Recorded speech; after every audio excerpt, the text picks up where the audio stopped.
Assalamualaikum warahmatullahi wabarakatuh. Kami dari kelompok akan mempresentasikan hasil diskusi kami materi 3 yang berjudul peran apoteker dalam peningkatan literasi kesehatan pasien. Yang beranggotakan pertama Noval Nurofik, NIM 067. Yang kedua ada Cantika Dewi Septi Adriani, NIM 073. Yang ketiga ada Tika Ikfa Nurbaiti, NIM 074. Yang keempat ada Alvina Rizky Nur Antiko, NIM 075. Dan yang terakhir ada saya sendiri, Hikmah Mulna Herunisa, NIM 085. Selanjutnya akan dibacakan oleh teman saya, yaitu Noval Nurofik.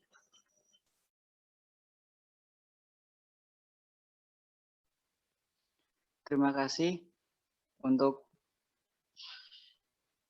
sebelumnya. Determinan sosial kesehatan. Determinan sosial kesehatan adalah kondisi di mana orang dilahirkan, tumbuh, bekerja, hidup, dan menua, dan rangkaian kekuatan dan sistem yang lebih luas yang membentuk kondisi kehidupan sehari-hari. Kemudian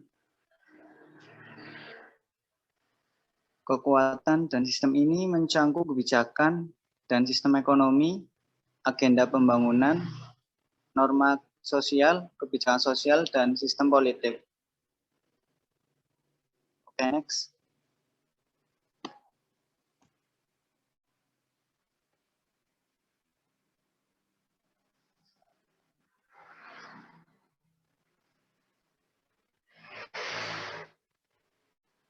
Oke, next. Selanjutnya. Literasi kesehatan. Yang pertama, kesehatan masyarakat di farmasi yang meliputi pengetahuan dan keterampilan membaca. Keterampilan membaca yaitu menulis, memproses angka, dan berkomunikasi secara verbal. Kemudian yang kedua, literasi kesehatan sebagai masalah kesehatan masyarakat. Literasi kesehatan yang rendah merupakan masalah kesehatan masyarakat yang signifikan. Berdasarkan pemenuhan syarat-syarat yang ditetapkan dalam definisi tersebut, sistem perawatan kesehatan dan perawatan kesehatan adalah kompleks. Mereka bisa sulit untuk diakses, dinavigasi, terlibat dengan sebagai mitra yang setara, dan keluar jika diperlukan dalam situasi yang ideal. Oke, next. Selanjutnya akan dibacakan oleh teman saya.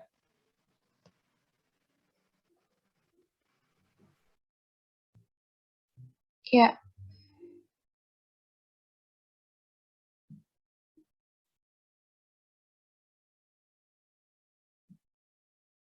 Selanjutnya, dampak literasi kesehatan rendah pada perawatan pasien.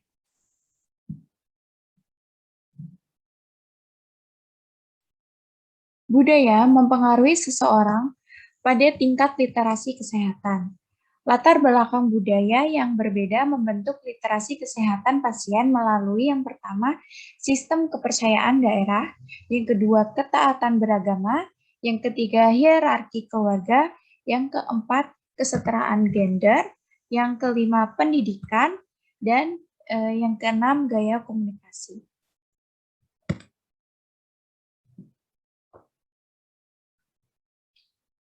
Dampak terhadap hasil pasien, di mana orang membuat keputusan kesehatan sebagai respon terhadap informasi, lingkungan, sumber daya, dan sistem dukungan sosial. Beberapa contoh ini merupakan penelitian tentang hubungan antara literasi kesehatan yang terbatas. Yang pertama yaitu pasien cenderung menghindari layanan pencegahan seperti mamogram, pap smear, dan imunisasi. Ditulis oleh Scott Gesmararian, Williams, dan Becker pada tahun 2002.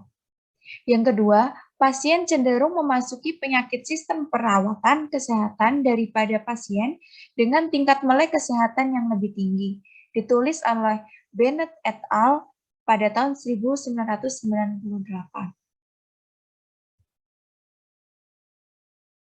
Kesimpulannya ialah pasien dengan literasi kesehatan rendah mengonsumsi lebih banyak layanan kesehatan, memiliki peningkatan resiko rawat inap, dan memanfaatkan sebagian besar layanan mahal seperti gawat darurat dan perawatan rawat inap, menurut National Institute of Health tahun 2016.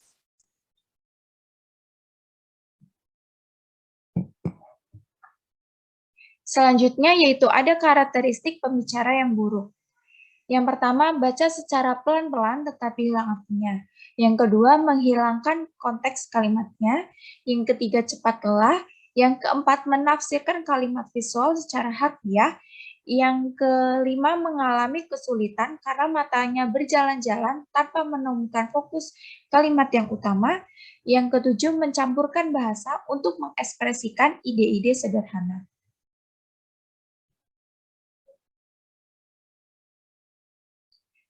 Selanjutnya yaitu hambatan literasi kesehatan. Pasien sering menghadapi informasi yang sulit dan penanganan pengobatan yang kompleks, sehingga mereka perlu memiliki kemampuan agar melek terhadap kesehatan. Berikut ini hambatan literasi kesehatan yang rendah. Yang pertama, mengakses dan menavigasi layanan keperawatan kesehatan. Kapan, di mana, dan bagaimana. Yang kedua, menimbang resiko dan manfaat relatif. Yang ketiga, menentukan dosis dan jadwal dosis, yaitu perhitungan matematis. Yang keempat, berbicara dengan dan mendengarkan dokter. Yang kelima, menilai informasi untuk kredibilitas dan kualitas. Yang keenam, hasil tes dekode. Dan yang terakhir, menemukan informasi kesehatan yang dibutuhkan. Selain itu, pasien juga harus mampu memiliki bahasa lisan dan keterampilan menyampaikan masalah kesehatan mereka secara akurat dan menggambarkan gejala secara tepat. Yang ketiga, mengajukan pertanyaan yang relevan. Yang keempat, memahami arahan perawatan oral ataupun medis. Dan yang terakhir, kemampuan pengambilan keputusan yang baik untuk berbagai tanggung jawab. Selanjutnya akan dijelaskan oleh teman saya, Alvina Rizky. Ya, selanjutnya yaitu program untuk meningkatkan literasi kesehatan.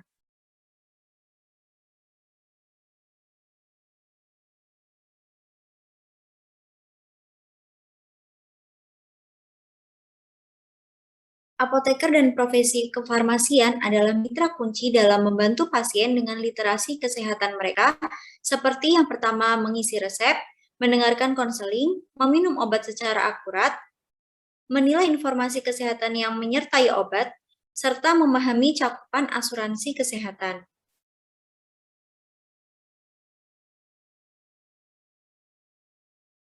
Berdasarkan laporan pada tahun 2001, Institute of Medicine atau IOM menunjukkan bahwa sistem perawatan kesehatan harus direstrukturisasi jika kebutuhan pasien rendah, literasi harus dipenuhi.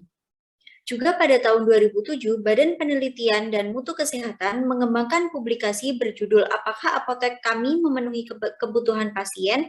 Panduan Penggunaan Alat Penelitian Literasi Kesehatan Apotek. Volume ini adalah panduan untuk melakukan penilaian literasi kesehatan di apotek.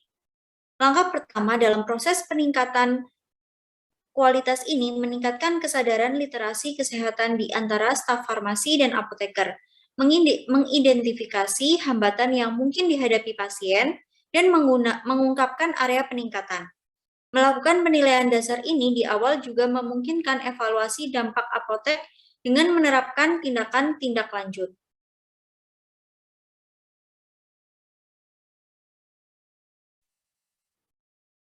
Pada tahun 2013, Kantor Regional WHO untuk Eropa menerbitkan dokumen literasi kesehatan, fakta kuat sebagai panduan praktis untuk menginformasikan tindakan untuk memperkuat literasi kesehatan masyarakat di Eropa. Kemudian Yayasan Keselamatan Pasien Nasional mengembangkan program pendidikan pasien yang dirancang untuk membantu pasien melek kesehatan yang rendah. The AXMI produk bertujuan untuk mendorong komunikasi antara pasien dan penyedia layanan kesehatan untuk meningkatkan hasil kesehatan yang positif.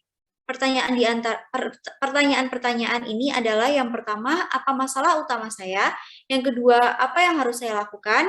Yang ketiga, mengapa penting untuk melakukan ini? Kita dapat memperluas ruang lingkup praktek apoteker dengan menunjukkan kepada mereka bagaimana menangani literasi kesehatan pasien melalui penggunaan kerangka promosi kesehatan dan kesehatan masyarakat. Pertama, hubungan yang jelas perlu dibangun antara literasi kesehatan dan promosi kesehatan. Literasi dimulai dengan kemampuan untuk tetap sehat dan mengenali potensi individu untuk mempengaruhi kesehatan dan kesejahteraan orang lain. Kedua, apoteker perlu merangkul peran mereka sebagai pendidik pasien, terlepas dari tempat praktek mereka. Ketiga, hubungan antara pemerataan kesehatan dan literasi kesehatan perlu dipahami secara jelas. Next. Apoteker dapat membantu pasien di lingkungan komunitas dan institusi untuk meningkatkan kesehatan mereka dan mencegah penyakit. Mereka dapat proaktif dalam mengembangkan keterampilan pada pasien mereka, seperti yang pertama, membaca dan mengikuti pedoman aktivitas fisik. Yang kedua, menafsirkan label makanan dan produk. Yang ketiga, mencari informasi kesehatan di internet dan berpartisipasi.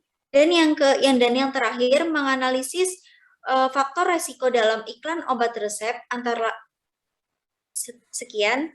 Selanjutnya akan dijelaskan oleh teman saya. Selanjutnya ada peran apoteker.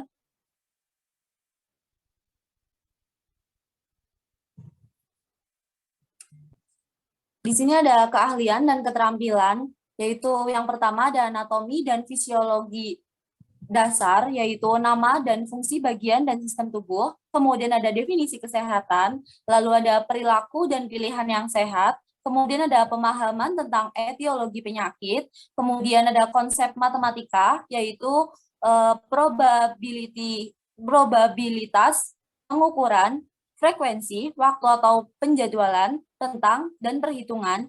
Kemudian ada logika numerik, yaitu apa yang masuk akal dari sudut pandang matematika. Kemudian ada keterampilan pemrosesan informasi, pemecahan masalah, dan pengambilan keputusan. Kemudian ada kemampuan untuk melengkapi formulir tertulis, kosakata untuk menggambarkan gejala, kebutuhan, dan preferensi. Kemudian kemampuan untuk memahami dan mengikuti arahan, lalu mampu menggunakan alat dan alat kesehatan seperti termometer, glukometer, perban, pinset, dan lain-lain. Kemudian ada kemampuan untuk melihat dan melaporkan perubahan status kesehatan. Kemudian ada kemampuan membaca dan melakukan fungsi pada label obat. Kemampuan untuk menegosiasikan pengobatan. Kemudian kemampuan untuk mengadvokasi pelayanan. Selanjutnya ada hambatan. Yang pertama yaitu penentu kesehatan, melek huruf, berhitung, usia, cacat atau sakit, bahasa, budaya, emosi, akses ke perawatan, kompleksitas sistem perawatan kesehatan, dan teknologi medis yang berkembang pesat. Next. Kemudian ada intervensi farmasi. Apoteker di sini diposisikan sebagai tenaga kesehatan yang berdampak positif terhadap kebutuhan pelayanan kesehatan pasien dengan literasi rendah.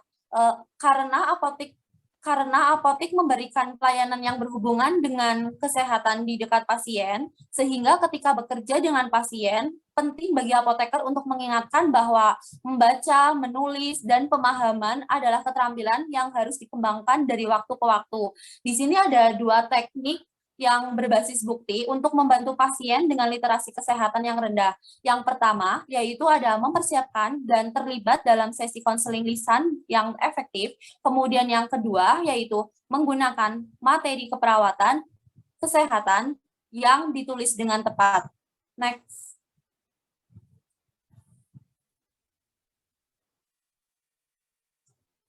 Lalu ada sesi konseling. Sesi konseling di sini ada 8 sesi. Yang pertama yaitu membatasi jumlah tujuan.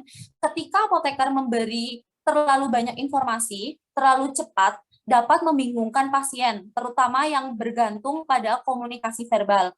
Kemudian yang kedua yaitu ada informasi cluster. Apoteker dapat membantu proses pemahaman informasi dengan menyajikan informasi obat yang dibutuhkan yang masuk akal bagi pasien. Kemudian yang ketiga yaitu ada menggunakan common words. Common words ini pasien hanya dapat menggunakan informasi secara efektif jika dipahami sehingga harus dapat menggunakan informasi yang diberikan oleh profesional perawatan kesehatan mereka untuk menangani penyakit mereka itu. Kemudian yang keempat yaitu memulai kalimat dengan kata kerja. Selama sesi konseling, apoteker diharuskan memulai kalimat mereka dengan kata kerja agar membantu pasien itu menerapkan rekomendasi. Next.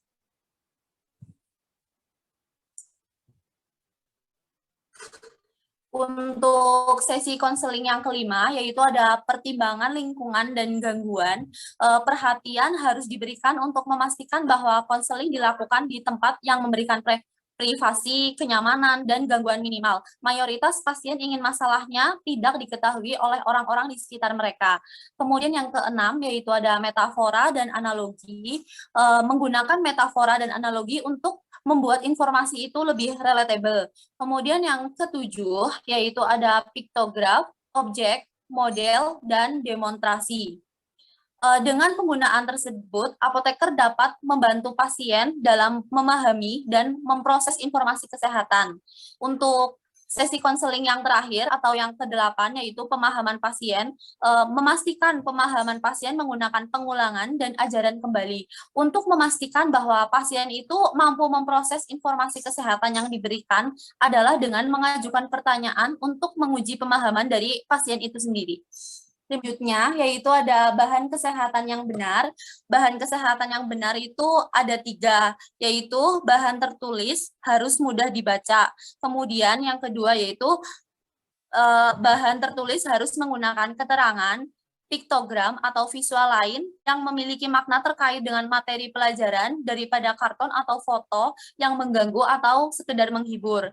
Kemudian yang ketiga yaitu pengajaran solusi literasi kesehatan yang rendah telah berlangsung. Penelitian intervensi telah menyelidiki bagaimana cara untuk meningkatkan hasil pasien tersebut. Terima kasih. Selanjutnya akan dilanjutkan oleh teman saya.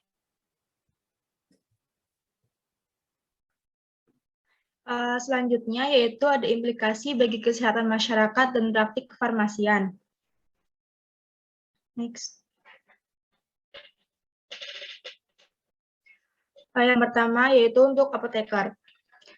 Literasi kesehatan dapat didefinisikan dan diukur sebagai individu. Saat ini literasi kesehatan adalah konsep multifaset yang mendukung numerik fungsional, literasi prosa, literasi komunikatif atau interaktif, dan literasi pemecahan masalah.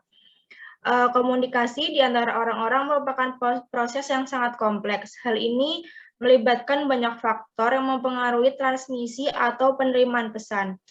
Pengaruh tersebut dapat dikatakan sebagai hambatan, di mana contohnya yaitu ada prosemik, kinesik, budaya, generasi, dan paralanguage, lingkungan, serta faktor-faktor yang mengganggu antara lain sebagai berikut. Next.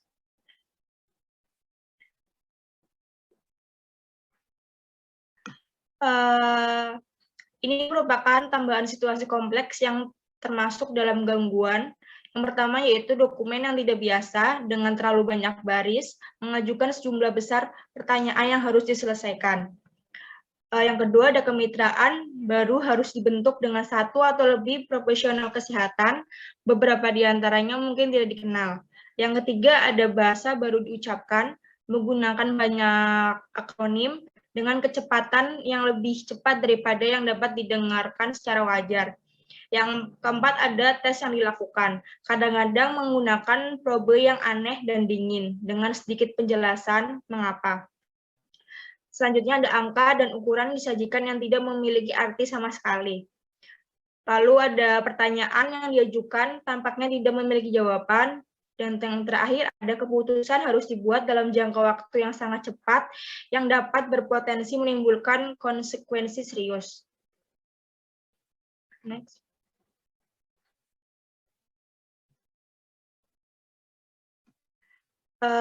Selanjutnya ada literasi kesehatan yang rendah. Literasi kesehatan yang rendah adalah masalah sistem perawatan kesehatan dan sangat membutuhkan solusi di seluruh sistem. Bukan salah pasien karena gagal memahami informasi kesehatan yang telah diberikan kepadanya. Terkadang orang tidak peduli seberapa beresikonya menafsirkan informasi kesehatan secara salah atau bahkan tidak memahaminya sama sekali. Situasi ini terutama benar jika terapinya sangat rumit atau diagnosisnya bersifat emosional yang melibatkan orang yang dicintai atau diri sendiri. Next.